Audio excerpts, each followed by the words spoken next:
Hello दोस्तों, स्वागत है आप सभी का एक बार फिर से एक नए टॉपिक के साथ में। दोस्तों आज हम बात करने वाले हैं सरफेस डिलेमिनेशन की, जो कि इंजेक्शन मोल्डेड का बहुत ही पॉपुलर डिफेक्ट है। यानी कि जो हमारे इंजेक्शन मोल्डिंग में जो प्रोडक्ट बनते हैं उसमें एक डिफेक्ट आता है सरफेस डिलेमिनेशन। क्या होता है वो, उसका डेफिनेशन क्या है, उसके कौन कौन से रीज़न है, किस वजह से आता है और उसके क्या क्या सॉल्यूशन हो सकते हैं।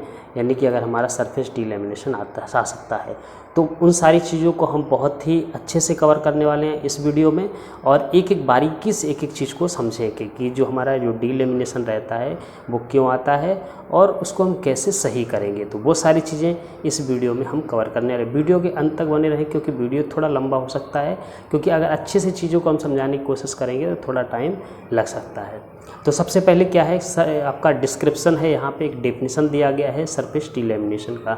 Delamination can be defined as a separation of layers. यानी कि जो हमारा जो मोल्डेड प्रोडक्ट है उसमें जो लेयर्स रहती हैं तो उनका सेपरेशन है। यानी कि उसमें से क्या कोई लेयर जो हमारा एक अलग हो गया तो उसको हम बोलते हैं यानी कि सरफेस डिलेमिनेशन। और ये हमारा किस प्रकार से दिखाई देता है, तो यहाँ पे आप इमेज में देख रहे हैं कि जो मछली है तो मछली के ऊपर में उसके में बहुत सारी उसके ऊपर से लेयर रहती हैं जो कि हमें अलग अलग दिखाई पड़ती हैं। ठीक है, तो उसी टाइप से एक ये डिफेक्ट दिखाई देता है। इसके बाद में नेक्स्ट आपका है कि जो हमारा सरफेस डिलेमिनेशन है तो वो आता क्यों है और उसके क्या क्या प्रमुख रीजन हैं, मेन कारण क्या हैं। तो इसके मतलब 4 प्रमुख कारण हैं। मशीन हो सकता है नंबर 1, दूसरा मटेरियल, नंबर 3 मोल्ड और नंबर 4 मेन। अब मशीन में क्या है, मशीन में क्या पैरामीटर का मतलब जो हमारा है वो चेंज हो सकता है, कुछ उसका सेटिंग गड़बड़ हो सकता है, या मटेरियल का कुछ इशू हो सकता है, या फिर हो सकता है कि मोल्ड की वजह से आ रहा हो, और या फिर है कि जो हमारा मेन है उसकी वजह से भी हो सकता है। तो उसको डिटेल से जानेंगे। सबसे पहले हम बात करेंगे मशीन में। तो मशीन में अगर हम बात करेंगे कि पॉसिबल कॉजेज और रेमेडीज, यानी कि इसके मशीन से कौन कौन से पॉसिबल काजेज हो सकते हैं और उसके क्या क्या रेमेडीज यानी कि क्या क्या उपचार हैं। तो फर्स्ट वन है आपका इंजेक्शन स्पीड टू स्लो। इसमें क्या है कि आपका जैसे इंजेक्शन स्पीड टू स्लो मतलब बहुत ही कम है, तो उसकी वजह से भी आपका ये डिफेक्ट आ सकता है। तो उस कंडीशन में हमें क्या करना है कि जो इंजेक्शन स्पीड है वो हमें थोड़ा थोड़ा बढ़ाना है। थोड़ा थोड़ा बढ़ाना मतलब स्मॉल इंक्रीमेंट करना है 2% ऑफ टोटल। यानी कि जो हमारा इंजेक्शन स्पीड अभी हमारा है उसका हमें 2% बढ़ाना है। अगर हमारा डिफेक्ट जैसे सही हो रहा है तो हमें देखना है, और नहीं तो उसके बाद में फिर हम 2% बढ़ा सकते हैं। अगर हमारा फ्लैश और बर्न मार्क जैसे हमें प्रॉब्लम आना शुरू हो जाते हैं तो हम समझ सकते हैं हमारा इंजेक्शन स्पीड तो बराबर है, लेकिन इसमें जो हमारा ये प्रॉब्लम आ रहा है वो कोई दूसरी वजह से आ रहा है। इसका इंजेक्शन स्पीड और मतलब बराबर है, उसकी वजह से ये प्रॉब्लम नहीं आ रहा है। तो हमें उस कंडीशन में हमें नेक्स्ट स्टेप में जाना पड़ेगा। नेक्स्ट स्टेप हमारा हो सकता है कि इनएडिक्यूट कुशन, जो हमारा कुशन है वो पर्याप्त नहीं है।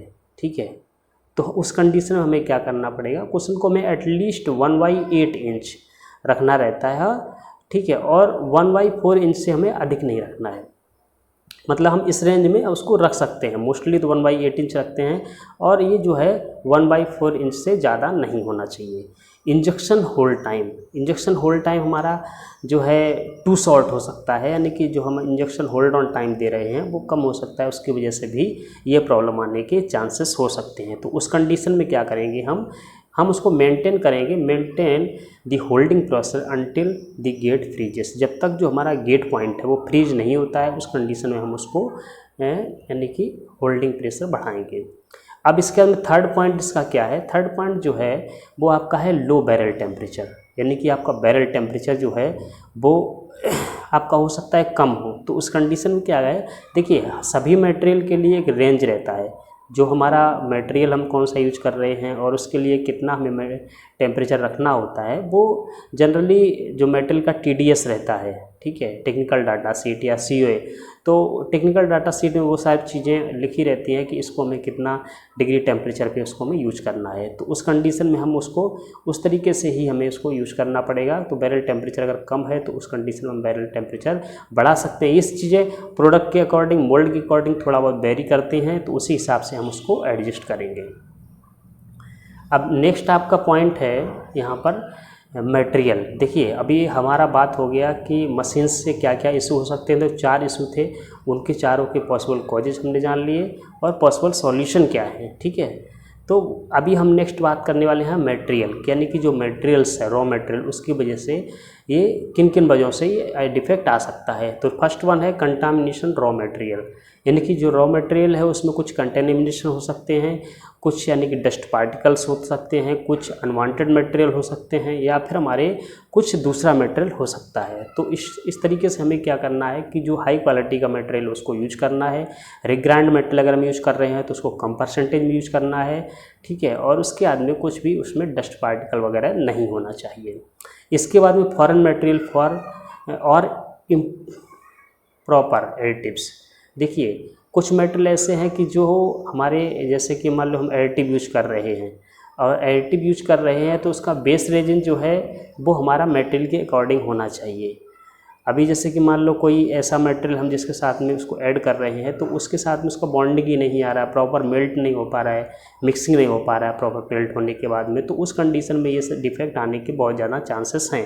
तो हमें जो यानी कि एडिटिव्स वगैरह यूज करना है तो उसका जो बेस रेजिन है वो यानी कि हमारा प्रॉपर होना चाहिए, प्रूवन मटेरियल होना चाहिए। ठीक है, और वो प्रॉपर जो है स्टैंडर्ड फॉर्मुलेशन में होना चाहिए। नॉन स्टैंडर्ड फॉर्मुलेशन में अगर ये होगा तो उसका भी एक रीज़न हो सकता है। इसके बाद में क्या है कि हमारे मटेरियल कॉजेज में अगर हम थर्ड बात करेंगे तो एक्सेसिव मॉइस्चर, ये बहुत ही इंपॉर्टेंट फैक्टर है जो कि सरफेस डीलैमिनेशन के लिए लागू होता है।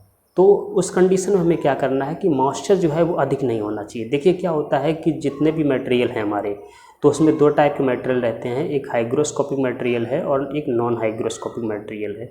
हाइग्रोस्कोपिक मटेरियल वो होते हैं जो हमारे मॉइस्चर को एब्जर्व करते हैं और नॉन हाइग्रोस्कोपिक मटेरियल वह होते हैं जो मॉइस्चर को एब्जर्व नहीं करते हैं। तो इसमें अगर हम बात करेंगे तो अगर एक्सेसिव यानी कि ज़्यादा मॉइस्चर रहेगा मटेरियल के अंदर तो ये डिफेक्ट आने के बहुत ज़्यादा चांसेस हैं। तो उस कंडीशन में क्या करना है आपको कि मटेरियल को प्रॉपर ड्राई करना है। उसके मटेरियल सप्लायर जो है उसको रिकमेंड करता है कि हमें इसके लिए कितना ड्राइंग टेम्परेचर रखना है, कितने देर के लिए इसको ड्राई करना है, तो उसके हिसाब से हमें उसको ड्राई करना पड़ेगा। तो ये बात हो गई मोल्ड की, मटेरियल की। अभी हम बात करेंगे नेक्स्ट पॉइंट है जो है मोल्ड। मोल्ड से क्या क्या कॉजेज हो सकते हैं, क्यों मतलब किन कारणों से ये सरफेस डीलैमिनेशन आ सकता है। तो फर्स्ट वन है एक्सेसिव मोल्ड रिलीज। देखिए आपको मोल्ड रिलीज जो एजेंट रहता है, ठीक है, या स्प्रे रहता है, उसको बहुत ज़्यादा यूज नहीं करना है। हमें कोशिश ये करना है कि हमें अपना एफर्ट लगाना है कि हमारा जो मोल्ड है वो यानी कि हम उसको क्लीन करके रखें प्रॉपर। ठीक है, यानी कि उसको हमेशा क्लीन करके रखें, उसको उसके लिए ज़्यादा हम स्प्रे वगैरह या मोल्ड रिलीज एजेंट बहुत ज़्यादा यूज मत करें, तो उसकी वजह से ये हो सकता है। इसके बाद में क्या है, लो मोल्ड टेम्परेचर। मोल्ड टेम्परेचर कम हो सकता है, उसकी वजह से भी ये प्रॉब्लम आ सकता है। तो उस कंडीशन में क्या करना है कि हमारा जो जितने ही मटेरियल रहते हैं तो उनके लिए एक मोल्ड टेम्परेचर हमारा एक प्रोडक्ट के हिसाब से, मटेरियल के हिसाब से वो हम जनरली रहता है तो उस हिसाब से मोल्ड टेम्परेचर सेट करते हैं। ठीक है, तो ये जनरली जो है वो 120 से 180 डिग्री फ़ारेनहाइट रहता है, जिसको हम अपने according to material supplier, according to material TDS हम उसको जनरली सेट करते हैं। तो वो भी हो सकता है कि हमारा मोल्ड टेम्परेचर कम है, उसकी वजह से भी ये डिफेक्ट आ सकता है। तो उस कंडीशन में क्या करना है, बढ़ाना पड़ेगा। Sharp corners in gate and runners. देखिए होता क्या है कि जो हमारा जो मोल्ड है, तो मोल्ड में मटेरियल हम जब इंजेक्ट करते हैं तो उसका जो फ्लो है, तो फ्लो के लिए क्या है कि जो हमारा गेट हैं जो शार्प कॉर्नर हैं वो यानी कि हमारे स्मूथ होने चाहिए, रेडियस में होना चाहिए, जिससे कि मटेरियल पूरी तरीके से अच्छे से फिलअप हो जाए। नहीं तो क्या होगा, वो मटेरियल वहाँ पे पहुँचने में दिक्कत होगी, कठिनाई होगी, और वो ज़्यादा प्रेशर से एक बार में मटेरियल ना जा कर के हमारा जब उसको फ्रीज होने के बाद में जाएगा तो उस कंडीशन में क्या है, डीलैमिनेशन होने के चांसेस हो सकते हैं। और नेक्स्ट आप यहाँ पे इमेज देख रहे हैं डीलैमिनेशन की। यहाँ पे एक आपका जो प्रोडक्ट है जिसको आपने डिज़ाइन किया है वो यानी कि ओके प्रोडक्ट दिखा रहा है, और एक दूसरी तरफ आप देखेंगे तो यहाँ पे आपका एक डिफेक्टिव प्रोडक्ट दिखा रहा है, पार्ट विद सरफेस डीलैमिनेशन। इसमें डीलैमिनेशन हुआ है।